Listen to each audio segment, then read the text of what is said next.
Salut! Le tatouage ou le piercing, ça te dit quelque chose. C'est vrai que c'est tentant, c'est un moyen de s'exprimer, de montrer son style.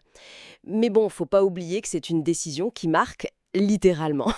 Aujourd'hui, on va explorer un peu cet univers. On s'est basé sur les infos du service public fédéral santé publique belge, le SPF Santé publique.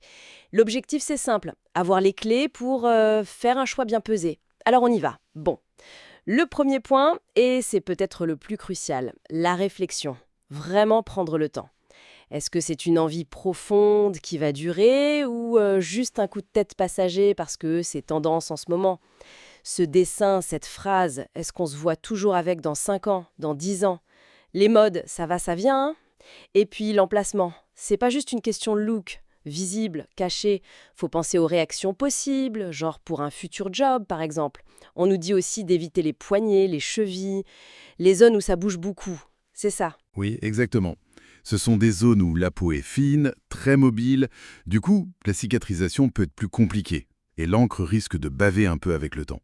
Et dans cette réflexion, il faut aussi penser aux couleurs. Le rouge et toutes les teintes qui s'en rapprochent, elles sont connues pour provoquer plus facilement des réactions allergiques. C'est un détail, mais ça peut éviter des ennuis. Justement, les ennuis, parlons-en.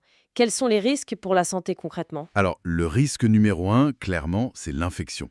Si l'hygiène du salon est pas top, ou si les soins après sont mal faits, ça peut aller d'une petite infection de la peau ou du cartilage pour un piercing à des choses beaucoup plus sérieuses. Plus sérieuse? C'est-à-dire? On parle de tétanos, d'hépatite B ou C, et même du VIH si le matériel utilisé n'est pas stérile ou à usage unique. C'est pas anodin. Et il y a aussi les allergies. Aux encres, comme on disait pour le rouge, mais aussi aux bijoux eux-mêmes. Attention au nickel, par exemple, qu'on trouve souvent dans les bijoux de piercing un peu bas de gamme. Ça peut provoquer de sacrées réactions. D'accord.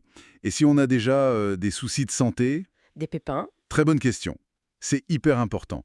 Si on est enceinte, si on est hémophile, si on a des allergies connues, ou même certaines maladies, genre problèmes cardiaques ou un système immunitaire un peu faible, il faut absolument en parler à son médecin avant. Vraiment. Ok. Et la question de l'âge? Pour les plus jeunes, il y a des règles, non? Ah oui, tout à fait. C'est très encadré. Avant 18 ans, il faut impérativement une autorisation écrite des parents ou du tuteur légal. Et même, depuis une directive de 2017, on recommande fortement qu'un parent soit là pour signer le formulaire de consentement. C'est une protection. Pour tout le monde, en fait. Logique. Bon, alors, on a bien réfléchi, on est sûr de soi, on a l'autorisation si besoin. Comment on choisit le bon salon, le bon endroit? Alors là, le critère numéro 1 non négociable, le salon doit être enregistré auprès du SPF Santé publique. C'est la loi en Belgique. Le tatoueur ou le pierceur doit pouvoir te montrer son numéro d'enregistrement et aussi une attestation qui prouve qu'il a suivi une formation sur les règles d'hygiène.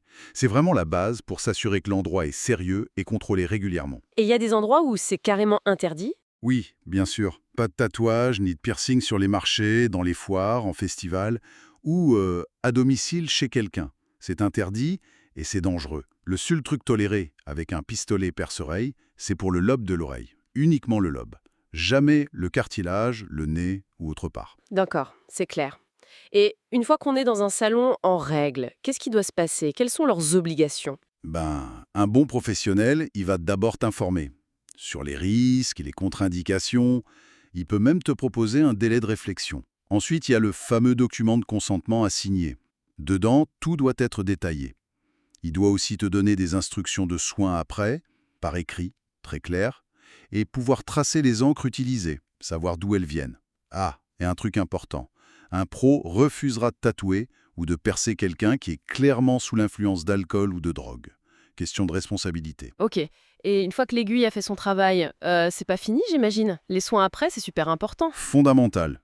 La cicatrisation, ça dépend énormément de ça. Il faut suivre les conseils donnés par le pro à la lettre. En général, ça veut dire pas de soleil direct sur la zone pendant un bon moment, éviter la piscine, les bains, le sauna, et l'hygiène des mains. Avant de toucher le tatouage ou le piercing, c'est la base de la base pour éviter l'infection. Et on surveille si ça tourne mal. Exactement. Si ça devient très rouge, si ça gonfle beaucoup, si c'est douloureux, si ça suinte bizarrement ou si on a de la fièvre, faut pas attendre, il faut aller voir un médecin.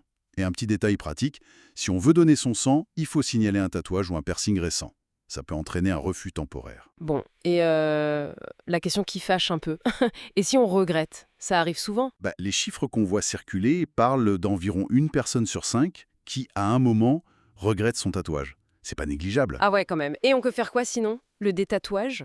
Oui, ça existe. Mais il faut être super réaliste. C'est un processus qui est long, souvent assez douloureux, et ça coûte cher. Et surtout, le résultat n'est pas toujours parfait. La peau, elle retrouve pas forcément son aspect d'avant, nickel. Il peut rester des marques, des ombres. Et on ne tente pas ça n'importe comment, j'imagine. Ah non, surtout pas. Le détatouage, en particulier au laser, ça doit obligatoirement être fait par un médecin compétent, souvent un dermatologue, qui a la formation pour ça.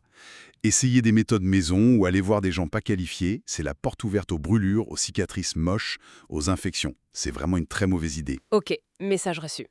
Donc, si on résume tout ça, d'abord, on pense long terme, pas juste à la photo Instagram de demain. Ensuite, on choisit un pro, un vrai enregistré qui est irréprochable sur l'hygiène.